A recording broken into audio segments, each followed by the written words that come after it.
മെക്സിക്കോയുടെ തീരത്ത് വളരെ വിചിത്രമായിട്ടുള്ള ഒരു മത്സ്യത്തെ കണ്ടതോടുകൂടിയിട്ട് സാമൂഹ്യ മാധ്യമങ്ങളിലെല്ലാം ചർച്ചകൾ പിന്നീട് ഒരുപോലെ ഭൂമിയിൽ വലിയ എന്തോ ദുരന്തം സംഭവിക്കാൻ പോകുന്നു, ലെവിയാത്താൻ എന്ന കടൽ രാക്ഷസൻ കരയിലേക്ക് കയറി വരാൻ പോകുന്നു എന്ന രീതിയിലേക്ക് മാറുകയുണ്ടായി. എന്നാൽ ദിവസങ്ങൾക്കിപ്പുറത്തേക്ക് ലെവിയാത്താൻ മാത്രമല്ല, ഭീമാകാരനായിട്ടുള്ള ബെഹമത്ത് എന്ന ജീവിയും അതുപോലെ തന്നെ ആകാശത്തിൻ്റെ അധിപനായിട്ടുള്ള സിസ് എന്ന പക്ഷിയും കൂടെ ഭൂമിയിലേക്ക് വരാൻ പോകുന്നു എന്ന രീതിയിലേക്ക് ചർച്ചകൾ വഴിമാറിയതായിട്ട് നമുക്ക് കാണാൻ സാധിക്കുന്നുണ്ട്. ഇന്നത്തെ ഒരു വീഡിയോയിലൂടെ നമ്മൾ നോക്കാൻ പോകുന്നത് ബൈബിളിലെ ഇയ്യോബിൻ്റെ പുസ്തകത്തിലൊക്കെ തന്നെയും പരാമർശിക്കപ്പെട്ടിട്ടുള്ള ബെഹമത്ത് എന്ന ഭീമാകാരനായിട്ടുള്ള ജീവിയെക്കുറിച്ചും സിസ് എന്ന പക്ഷിയെക്കുറിച്ചുമൊക്കെയാണ്. Welcome back to F world. Aflu here.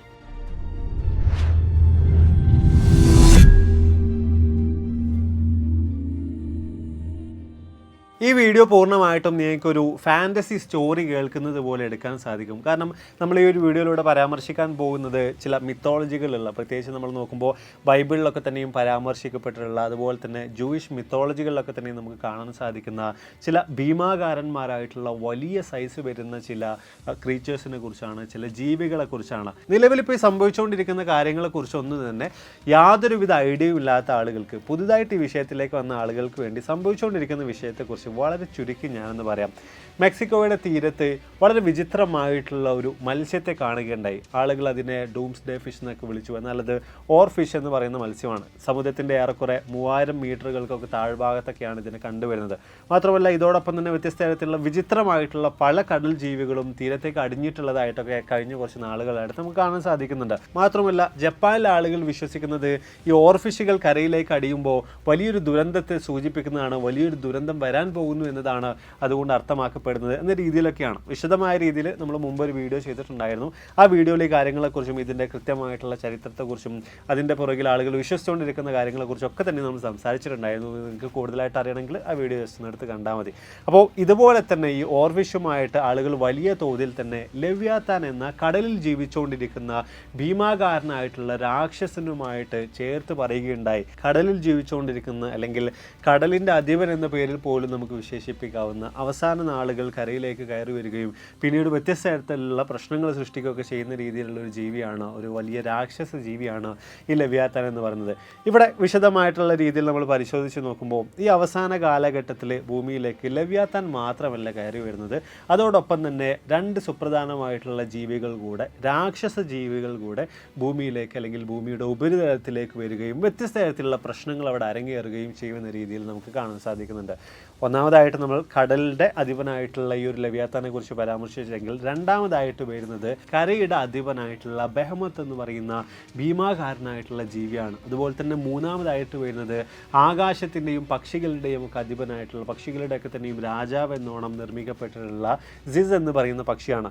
എന്നൊക്കെ തന്നെയായാലും വളരെയധികം ഇൻട്രസ്റ്റിംഗ് ആണ് ഈ കാര്യങ്ങളൊക്കെ. മിത്തോളജികളിലൊക്കെ നമുക്ക് കാണാൻ കഴിയുന്ന കാര്യങ്ങളാണ്. പക്ഷേ നമ്മൾ കേട്ടിരിക്കുമ്പോൾ തീർച്ചയായിട്ടും നമുക്ക് വലിയ തോതിൽ ആശ്ചര്യവും അത്ഭുതമൊക്കെ തോന്നുന്ന രീതിയിൽ തന്നെയാണ് ഇവയുടെയൊക്കെ തന്നെയും കഥകൾ വരുന്നത്. അപ്പോൾ ലെവിയാത്താൻ നമ്മൾ ഓൾറെഡി പറഞ്ഞു വെച്ച് കഴിഞ്ഞു കഴിഞ്ഞ വീഡിയോയിൽ. ഈ ഒരു വീഡിയോയിലൂടെ ബാക്കി 2 ബെഹമത്തും അതുപോലെ തന്നെ സിസിനെ കുറിച്ചും വിശദമായിട്ട് നോക്കാം. എന്നൊക്കെ തന്നെയായാലും ബെഹമത്തിനെ കുറിച്ച് ആദ്യം നമ്മൾ സംസാരിക്കുകയാണെങ്കിൽ, പ്രത്യേകിച്ച് നമുക്കത് കാണാൻ സാധിക്കുന്നത് കൂടുതലായിട്ട് അതിൻ്റെ വിശദീകരണങ്ങളുള്ളത് ജൂയിഷ് മിത്തോളജിയിലാണ്. അതിൽ തന്നെ ബുക്ക് ഓഫ് ജോബിലെ 40:15 മുതൽ 24 വരെയുള്ള ഭാഗങ്ങളിലായിട്ട് നമുക്ക് വിശദമായിട്ട് ഈ ബെഹമത്തിനെ കുറിച്ച് പരാമർശങ്ങളുള്ളതായിട്ട് കാണാൻ സാധിക്കുന്നുണ്ട്. സൃഷ്ടിപ്പിൻ്റെ 3-ാം ദിവസത്തിലൊക്കെ ആയിട്ടാണ് ലെവിയാത്താൻ എന്ന കടൽ രാക്ഷസനെ ദൈവം സൃഷ്ടിച്ചതെന്ന് പറയുന്നുണ്ട്. എന്നാൽ ഇവിടെ ഈ ബെഹമത്തിൻ്റെ കാര്യത്തിലേക്ക് വരുമ്പോൾ അത് സൃഷ്ടിപ്പിൻ്റെ 5-ാമത്തെയോ 6-ാമത്തെയോ ദിവസത്തിലായിട്ടാണ് ദൈവം ബെഹമത്തിനെ സൃഷ്ടിക്കുന്നത്. അതും കരയിലുള്ള മുഴുവൻ ജീവജാലങ്ങളെയും കൺട്രോൾ ചെയ്യുന്ന അതിൻ്റെ അധിപൻ എന്നോണമാണ് ബെഹമത്തിനെ സൃഷ്ടിച്ചതെന്ന രീതിയിലുള്ള പരാമർശങ്ങളാണ് നമുക്കവിടെ കാണാൻ സാധിക്കുന്നത്. മാത്രമല്ല ലെവിയാത്താന് ദൈവം ഒരു ഇണയെ സൃഷ്ടിച്ചിരുന്നു എന്നതുപോലെ തന്നെ ബെഹമത്ത് എന്ന് പറയുന്ന ഭീമാകാരനായിട്ടുള്ള ഈ ജീവിക്കും ദൈവം ഒരു ഇണയെ സൃഷ്ടിച്ചിട്ടുണ്ടായിരുന്നു. എന്നാൽ ഇവ വലിയ തോതിൽ തന്നെ പെറ്റുപെരുകി കഴിഞ്ഞാൽ വ്യത്യസ്ത തരത്തിലുള്ള പ്രശ്നങ്ങൾ ഉണ്ടാകും. മറ്റു ജീവജാലങ്ങൾക്കൊന്നും തന്നെ കരയിൽ ജീവിക്കാൻ കഴിയില്ല എന്നതുകൊണ്ട് തന്നെ ദൈവം ആ കൂട്ടത്തിലെ ഫീമെയിലിനെ കൊന്നുകളയുകയും മെയിലിനെ മാത്രം അവശേഷിപ്പിക്കുകയുമാണ് ഉണ്ടായത്. ഇനിയിപ്പോൾ ഇതിൻ്റെ ഒരു രൂപത്തെക്കുറിച്ച് നമ്മൾ പരിശോധിക്കുകയാണെങ്കിൽ, ഓക്സിനെ പോലെ പുല്ല് തിന്നുന്ന രീതിയിലുള്ള ഒരു ജീവി എന്നോണമാണ് ഇതിനെ ദൈവം സൃഷ്ടിച്ചിട്ടുണ്ടായിരുന്നത്. മാത്രമല്ല ഇതിൻ്റെ ബോൺസ്, ഇതിൻ്റെ എല്ലുകൾ ഇരുമ്പുകളായിട്ടും അതുപോലെ തന്നെ ഇതിൻ്റെ മസിൽസ് ബ്രോൺസ് പോലെ, വെങ്കലം പോലെ അത്രയേറെ സ്ട്രോങ് ആയിട്ടുള്ള രീതിയിലൊക്കെ തന്നെയായിരുന്നു ദൈവം ഇതിനെ സൃഷ്ടിച്ചത് എന്നാണ് പറയപ്പെടുന്നത്. അതുപോലെ തന്നെ മനുഷ്യരാൽ നിർമ്മിതമായിട്ടുള്ള ഒരായുധങ്ങൾ കൊണ്ടും ഇതിന് വകവരുത്താൻ, ഇതിനെ ഇല്ലായ്മ ചെയ്യാൻ ആർക്കും തന്നെ സാധിക്കുകയില്ല. അതുപോലെ തന്നെ ശക്തമായ ജോർദാൻ റിവറിന് പോലും ഇതിനെ തള്ളി മാറ്റാൻ കഴിയില്ല എന്ന് തുടങ്ങിയിട്ടുള്ള ചില പരാമർശങ്ങളും നമുക്ക് കാണാൻ സാധിക്കുന്നുണ്ട്. ഇത്രയേറെ ഭീമാകാരനായിട്ടുള്ള വലിയൊരു ജീവി, അങ്ങനെയാണെങ്കിൽ ദൈവം ഈ ഒരു ജീവിയെ സൃഷ്ടിച്ചിട്ടുണ്ടെങ്കിൽ അത് എവിടെയാണ് ജീവിക്കുന്നത്? എന്തുകൊണ്ടാണ് നമുക്കിന്നതിനെ കാണാൻ സാധിക്കാത്തത്? ഈ കാര്യങ്ങളെക്കുറിച്ച് നോക്കുമ്പോൾ ഈ ഒരു ജീവി ഇന്ന് വസിച്ചുകൊണ്ടിരിക്കുന്നത് ഹിഡൻ പാരഡൈസിലാണ് എന്നൊക്കെ പറയപ്പെടുന്നുണ്ട്. പ്രത്യേകിച്ച് നമ്മൾ നോക്കുകയാണെങ്കിൽ ഏദൻ തോട്ടത്തിനടുത്ത് വരുന്ന ദുൻദൻ എന്ന് പറയുന്ന ഡെസേർട്ടിലാണ് ഈ ഒരു ജീവി ഉള്ളത്, ഈ ഒരു ജീവി വസിച്ചുകൊണ്ടിരിക്കുന്നത് എന്ന രീതിയിൽ പല പരാമർശങ്ങളും പലയിടത്തും കാണാൻ സാധിക്കുന്നുണ്ട്.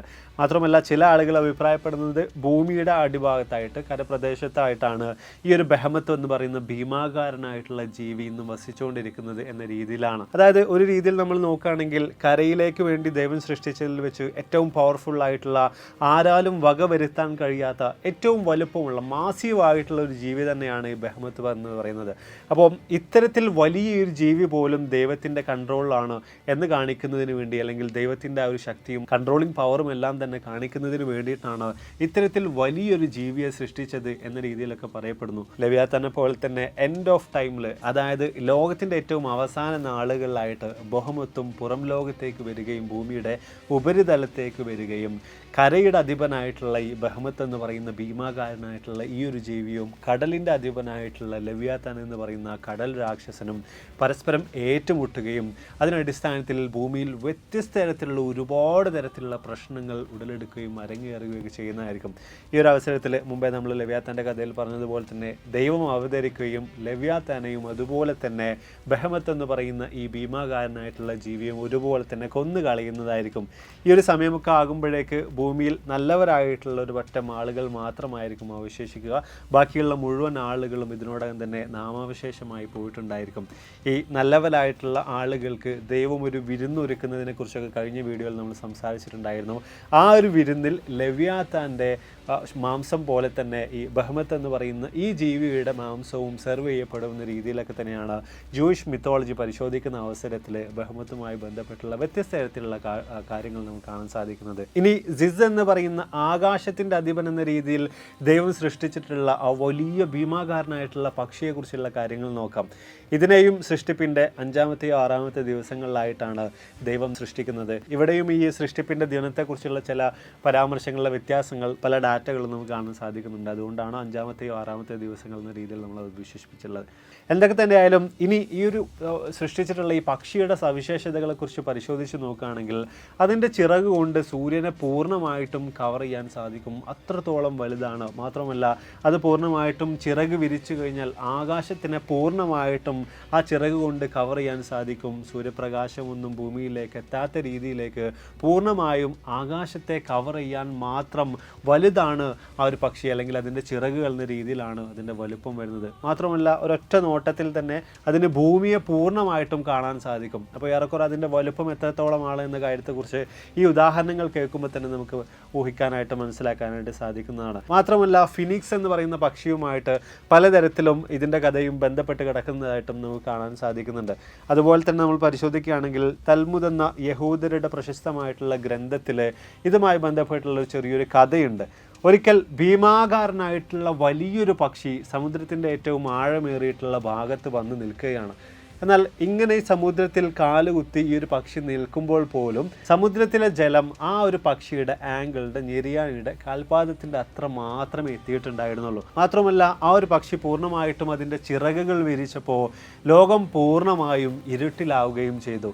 ഇത് സിസ് എന്ന് പറയുന്ന ഈ ഒരു പക്ഷിയെക്കുറിച്ചാണ് എന്ന രീതിയിലുള്ള പരാമർശങ്ങളാണ് അവിടെ നമുക്ക് കാണാൻ സാധിക്കുന്നത്. ലവ്യാത്താനെയും അതുപോലെ തന്നെ ബഹമത്ത് എന്ന ജീവിയെയും പോലെ ഈ ഒരു സിസ് എന്ന് പറയുന്ന പക്ഷിയും ഇമ്മോർട്ടലാണ്. മനുഷ്യരുടെ ആയുധങ്ങൾ കൊണ്ട് ഒരു കാരണവശാലും അതിനെയും വകവരുത്താൻ സാധിക്കാത്ത രീതിയിൽ തന്നെയാണുള്ളത്. ദൈവം സൃഷ്ടിച്ചപ്പോൾ ഇതിനെയും ഇണയാക്കി മറ്റു ജീവികളെ പോലെ തന്നെയാണ് സൃഷ്ടിച്ചിട്ടുണ്ടായിരുന്നത്. എന്നാൽ മുമ്പേ പറഞ്ഞ പ്രകാരമുള്ള പ്രശ്നങ്ങൾ കാരണമായിട്ട് അതിൻ്റെയും ഇണയെ കൊന്നുകളയുകയായിരുന്നു, ഇല്ലായ്മ ചെയ്യുകയായിരുന്നു. ആകാശത്തിൻ്റെ പൂർണ്ണമായിട്ടും അധിപൻ എന്നോണം, എല്ലാ പക്ഷികളുടെയും രാജാവ് എന്നോണമൊക്കെയാണ് ഈ ഒരു പക്ഷിയെയും ദൈവം സൃഷ്ടിച്ചത്. ഇനി ഇതിൻ്റെ പ്രധാനമായിട്ടുള്ള ഒരു പർപ്പസ് പരിശോധിക്കുകയാണെങ്കിൽ ഭൂമിക്ക് നേർക്ക് വരുന്ന ശക്തമായിട്ടുള്ള കാറ്റിനെ തടഞ്ഞു വെക്കുക, ഭൂമിയെ പൂർണ്ണമായിട്ടും ഇല്ലായ്മ ചെയ്യുന്ന രീതിയിൽ വരുന്ന കാറ്റിനെ വകഞ്ഞു മാറ്റുക എന്ന രീതിയിലുള്ള പർപ്പസുകളൊക്കെയാണ് ഈ ഒരു പക്ഷിക്ക് ദൈവം നൽകിയിട്ടുള്ളത് എന്ന രീതിയിലൊക്കെ തന്നെ നമുക്ക് മനസ്സിലാക്കാൻ സാധിക്കുന്നുണ്ട്. ഇനി ഈ ഒരു പക്ഷിയുടെയും അന്ത്യം എങ്ങനെയാണ്, അതിൻ്റെ അവസാനം എങ്ങനെയാണ്, അല്ലെങ്കിൽ ഈ എൻഡ് ഓഫ് ടൈമിൽ അവസാന കാലഘട്ടത്തിൽ എന്തായിരിക്കും സംഭവിക്കുക എന്ന കാര്യങ്ങളെക്കുറിച്ച് പരിശോധിച്ച് നോക്കുമ്പോൾ ലെവ്യാത്താനെയും ബഹാമത്തിനെയും പോലെ ദൈവം അവതരിച്ചുകൊണ്ട് ഈ ഒരു പക്ഷിയെയും കൊല്ലുമെന്നും അവസാന അത്താഴത്തിൽ ഇതിൻ്റെയും മാംസം മറ്റ് 2 ജീവികളുടെയും മാംസത്തോടൊപ്പം സെർവ് ചെയ്യപ്പെടുമെന്ന രീതിയിൽ ചില ആളുകൾ അഭിപ്രായപ്പെടുന്നുണ്ടെങ്കിലും മറ്റു ചില ആളുകൾക്ക് അഭിപ്രായമുള്ളത് ഒരു കാരണവശാലും ദൈവം ഈ ഒരു പക്ഷിയെ കൊല്ലുന്നില്ല, അതിന് പകരമായിട്ട് ഭൂമിയുടെ പുനരുദ്ധാരണത്തിൽ ഈ ഒരു പക്ഷിയും പങ്കുചേരുന്നതായിരിക്കും എന്ന രീതിയിലൊക്കെയാണ്. അപ്പോൾ എന്തായാലും നമ്മൾ വീഡിയോസോടെ വൈൻഡപ്പ് ചെയ്യാണ്. വീഡിയോ തീർച്ചയായിട്ടും നിങ്ങൾക്ക് ഇൻട്രസ്റ്റിംഗ് ആയി കാണുമെന്ന് വിചാരിക്കുന്നു. വീഡിയോയുടെ തുടക്കത്തിൽ പറഞ്ഞതുപോലെ തന്നെ പൂർണ്ണമായിട്ടും ഒരു ഫാൻറ്റസി കഥ കേൾക്കുന്നത് പോലെ നിങ്ങൾക്ക് കേട്ടിരിക്കാൻ പറ്റുന്ന രീതിയിലുള്ള കാര്യങ്ങളൊക്കെ തന്നെയാണ്. വ്യത്യസ്ത മിത്തോളജികളിലൊക്കെ തന്നെയുള്ള ഒരുപാടധികം ആളുകൾ വിശ്വസിച്ചുകൊണ്ടിരിക്കുന്ന ഒരു എന്താ പറയുക വലിയ രീതിയിലുള്ള മാസീവ് സൈസിലുള്ള ചില ജീവികളെക്കുറിച്ചുള്ള കാര്യങ്ങളാണ് നമ്മൾ ഈ ഒരു വീഡിയോയിലൂടെ പരാമർശിച്ചിട്ടുള്ളത്. ഞാൻ ഈ പറഞ്ഞു പോകുമ്പോൾ ആ കാര്യങ്ങളൊക്കെ നിങ്ങൾ ഇമാജിൻ ചെയ്തിട്ടുണ്ടെങ്കിൽ തീർച്ചയായിട്ടും അതിൻ്റെ ഒരു വലുപ്പം എത്രത്തോളമാണ്, അതിൻ്റെ പവർ എത്രത്തോളമാണെന്ന കാര്യത്തെക്കുറിച്ചൊക്കെ ഏറെക്കുറെ നിങ്ങൾക്ക് ഇമാജിൻ ചെയ്യാനൊക്കെ സാധ്യമായിട്ടുണ്ടാകുമെന്ന് വിചാരിക്കുന്നു. എന്തിനു വേണ്ടി ഇത്തരത്തിൽ ഈ ഭീമാകാരന്മാരായിട്ടുള്ള ജീവികളെ ദൈവം സൃഷ്ടിച്ചു എന്ന ചോദ്യത്തിന് പല ആളുകളും അഭിപ്രായപ്പെടുന്നത് ദൈവം എല്ലാത്തിനും പോന്നവനാണ്, അല്ലെങ്കിൽ ദൈവത്തിൻ്റെ ശക്തി എന്താണ് എന്ന് കാണിക്കാനും ഇത്രയധികം വലിയ രീതിയിലുള്ള ഈ ജീവജാലങ്ങളെ ദൈവം സൃഷ്ടിച്ചു കഴിഞ്ഞാൽ പോലും അതിനെ കൺട്രോൾ ചെയ്യാനും അതിനെ വകവരുത്താൻ പോലും ദൈവത്തിന് സാധ്യമുണ്ട് എന്ന ദൈവത്തിൻ്റെ ആ ഒരു ശക്തി എടുത്ത് കാണിക്കുക എന്ന ഉദ്ദേശം കൊണ്ടൊക്കെ തന്നെയാണ് ഇത്തരം ജീവജാലങ്ങളെ സൃഷ്ടിച്ചിട്ടുള്ളത് എന്ന രീതിയിലാണ്. മാത്രമല്ല മറ്റു ചില ആളുകൾക്ക് അഭിപ്രായപ്പെടാനുള്ളത് ദൈവം ഇത്തരം സൃഷ്ടികളെ നിർമ്മിച്ചു എന്ന് പറയുമ്പോൾ അല്ലെങ്കിൽ സൃഷ്ടിച്ചു എന്ന് പറയുമ്പോൾ അത് ഇത്തരത്തിൽ ഭീമാകാരന്മാരായിട്ടുള്ള ജീവികളെ യഥാർത്ഥത്തിൽ നിർമ്മിച്ചു, അതിനെ കരയിലേക്കും കടലിലേക്കും ഒക്കെ ഇറക്കി വിട്ടു എന്ന രീതിയിലല്ല, മറിച്ച് ഇതൊക്കെ തന്നെയും സിംബോളിക്കായിട്ട് പ്രതീകാത്മകമായിട്ട് പറഞ്ഞു വെച്ചിട്ടുള്ളതാണ് എന്ന രീതിയിലാണ്. മാത്രമല്ല വ്യത്യസ്ത തരത്തിലുള്ള വിശ്വാസങ്ങളിലൊക്കെ തന്നെയും നോക്കുമ്പോൾ ഇത്തരം ജീവജാലങ്ങളുമായി ബന്ധപ്പെട്ട് പലരും പല രീതിയിൽ വിശ്വസിച്ചുകൊണ്ടിരിക്കുന്നതായിട്ടും നമുക്ക് ഏതായാലും കാണാനായിട്ട് സാധിക്കുന്നുണ്ട്. ഇതുപോലെ തന്നെ നമ്മൾ പരിശോധിക്കുകയാണെങ്കിൽ ഇപ്പോൾ വ്യത്യസ്ത മതങ്ങളിൽ വലിയ വലിയ ഇത്തരത്തിലുള്ള രാക്ഷസന്മാരായിട്ടുള്ള പല ജീവികളെക്കുറിച്ചുള്ള പരാമർശങ്ങൾ നമുക്ക് കാണാൻ സാധിക്കുന്നുണ്ട്. ഇപ്പോൾ ഹിന്ദു മിത്തോളജിയിലൊക്കെ ആണെങ്കിൽ ഗരുഡനുമായി ബന്ധപ്പെട്ട കാര്യങ്ങൾ കാണാൻ സാധിക്കുന്നുണ്ട്. ഇനിയിപ്പോൾ ഇസ്ലാം മതത്തിലാണെങ്കിൽ ഇതുപോലെ തന്നെ വ്യത്യസ്ത തരത്തിലുള്ള ജീവജാലങ്ങൾ വളരെയധികം വിചിത്രമായിട്ടുള്ള ഒരുപാട് തരത്തിലുള്ള പ്രശ്നങ്ങൾ അവസാന കാലഘട്ടങ്ങളിൽ കൊണ്ടുവരാൻ സാധ്യമായിട്ടുള്ള ജീവജാലങ്ങൾ അവിടെയും പരാമർശിച്ചു പോയിട്ടുള്ളതായിട്ട് നമുക്ക് കാണാൻ സാധിക്കുന്നുണ്ട്. എന്തൊക്കെ തന്നെയായാലും വളരെ വിചിത്രമായിട്ടുള്ള ഇന്ന് വലിയ തോതിൽ ആളുകൾ ചർച്ച ചെയ്തുകൊണ്ടിരിക്കുന്ന ഈ 2 ജീവജാലങ്ങളെക്കുറിച്ച് നിങ്ങളിലേക്ക് പരിചയപ്പെടുത്തുക എന്നത് മാത്രമായിരുന്നു ഈ ഒരു വീഡിയോയിലൂടെ നമ്മുടെ ഉദ്ദേശം. ഈ ഒരു ജീവജാലങ്ങളെക്കുറിച്ച് ഞാൻ ഈ പറഞ്ഞു വെച്ചതിൽ കൂടുതലായിട്ട് എന്തെങ്കിലും ഇൻട്രസ്റ്റിംഗ് ആയിട്ടുള്ള കാര്യങ്ങൾ നിങ്ങൾക്ക് അറിയുമെങ്കിൽ തീർച്ചയായിട്ടും അതിനെക്കുറിച്ച് താഴെ രേഖപ്പെടുത്താൻ മറക്കരുത്. അപ്പോൾ ഇതിൽ നല്ലൊരുപാട് വീഡിയോസുകളുമായിട്ട് കണ്ടുമുട്ടാമെന്ന പ്രതീക്ഷയോടെ ബൈ.